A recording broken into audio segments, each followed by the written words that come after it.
no one bats an eye. Right, right. That's very, very true.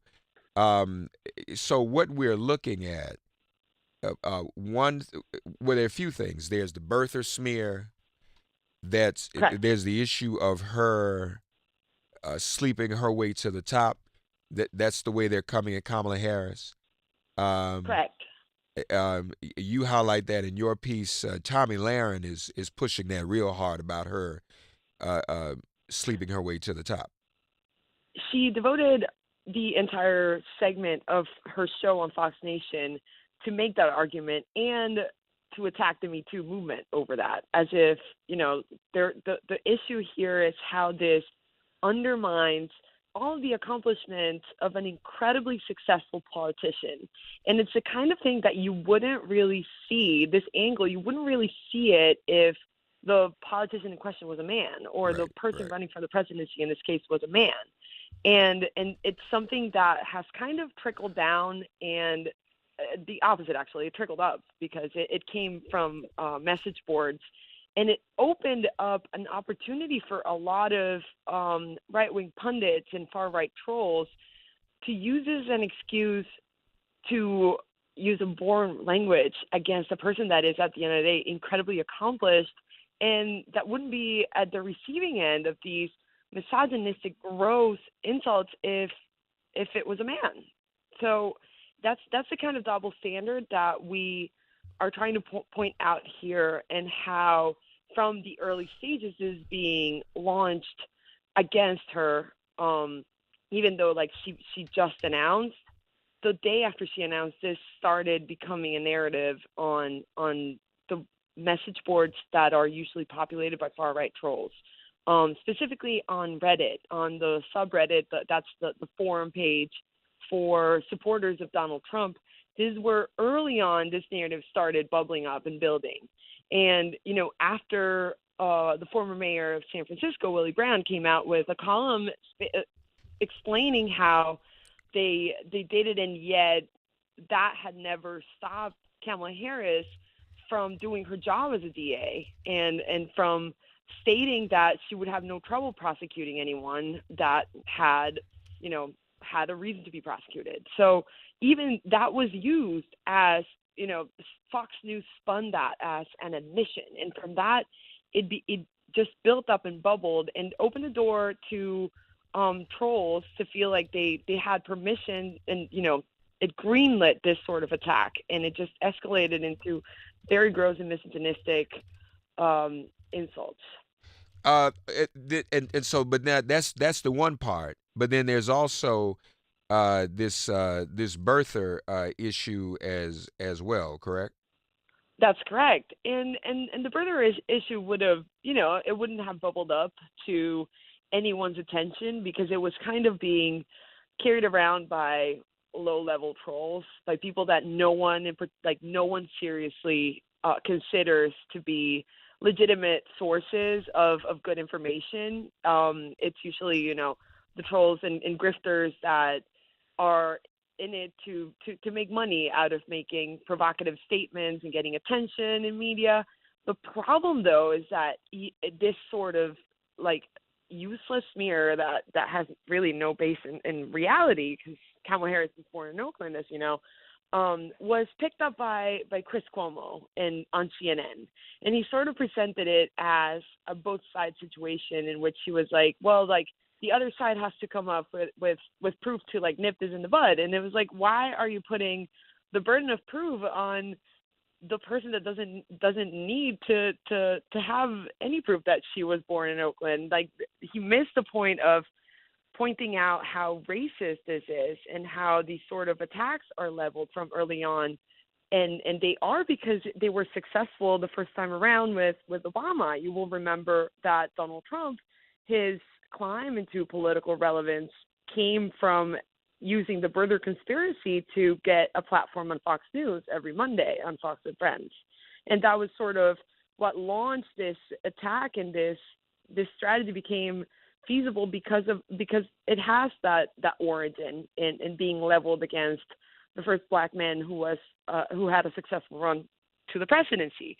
And again, like this launching this attack against Kamala Harris, it probably wouldn't have bubbled to the level of relevancy, or and no one in the media would have noticed if it hadn't been because people like Chris Cuomo and CNN kind of took it seriously and elevated it and presented it as something that Kamala Harris somehow needed to disprove early on, and when that shouldn't have been in question at all.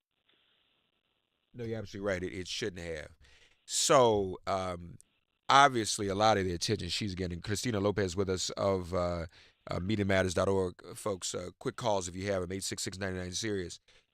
Obviously, she's being targeted because she's considered a front runner. Even Donald Trump in his New York Times interview said that he called her a formidable, not his words exactly, but he complimented her rollout. So it's clear that they are focusing on her at the moment. But I have to So ask. I'm sorry. Go ahead, Christina. You want to make a point, please? Go ahead.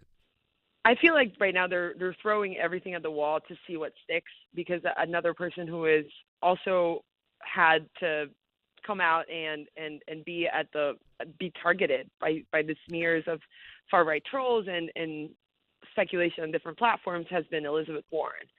Right. And you'll Right. remember, I don't know if you noticed, that people like Tommy Lauren were accusing her of owning a racist figurine that ended up being just a jar, like in the Yeah, back they of her sure did. kitchen. That's right. And they elevated that, which was a smear of the kind that usually come out on 4chan, and that was elevated into Twitter to millions of people to see, because Tommy Lauren has a big audience on Twitter. And while she deleted the tweet, she never apologized, and Fox really didn't do anything to correct the damage that could have been done. And the issue is that right now it's baseless smears and speculation, even slander, are being used to just go ahead and as a tactic to stop the early candidates at this stage. Yeah. But I need to ask you this, frankly, because and I know Media Matters is looking a lot at the television media. I don't know if you all have a minute though, if I might make a suggestion to take a look at the social media, because concurrently, I'm sure you've noticed there's some social media um, attacks on Kamala Harris running alongside exclusively the right wing media, the affair, which really wasn't an affair, the birther. So there's another train running, and it's very suspicious to me, Christina, because we know what Russia did creating fake African American accounts. So there are accounts pushing this narrative that she herself was another super predator. They're trying to super predator Kamala the way they super predator Hillary. So they're trying to suggest that as a prosecutor, she locked up every black person in California.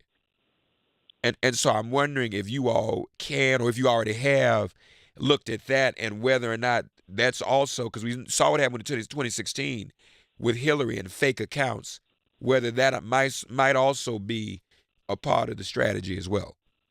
So social media is absolutely one of the mediums that we monitor. We Good. we consider it media as well. We've seen how relevant it is in actually not just influencing the news cycle, but actually setting the agenda for what the news cycle will be about and what will be talked about. And the reason that we are talking right now about what far right trolls are saying and the kind of smears that grow out of the anonymous message boards is because these smears have a way of bubbling up, and eventually they get picked up. You've seen how the president will sometimes tweet out a meme, and that was definitely not something that was made originally by, in the White House. That was something that was cooked up in 4chan and 8chan and these different message boards, and carried through Twitter and reached all the way up to the presidency. So our focusing early on who is saying which smears, the interest comes from knowing that eventually it might be used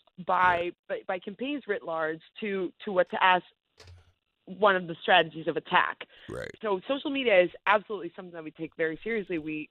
Our department the team that monitors extremism on, we basically focus on social media. That is YouTube, Facebook, Twitter. We also looked at anonymous message boards, and we keep tabs on usually the sites where white supremacy and other extremists usually populate, like Gab. And so our focus is mainly seeing what is popping up early on so that we can alert media to be better prepared to cover it once the smears become kind of a campaign strategy eventually. Yeah, yeah. Well, obviously, we'll stay on top of this, but we see the smears, folks. Be ready for them. And, I would just suggest when you see candidates attacked in this way, use your third eye and before you retweet it or buy into it, see how authentic that news is and whether it's news or Absolutely. whether it's a smear. And that's what we need You're to you're be.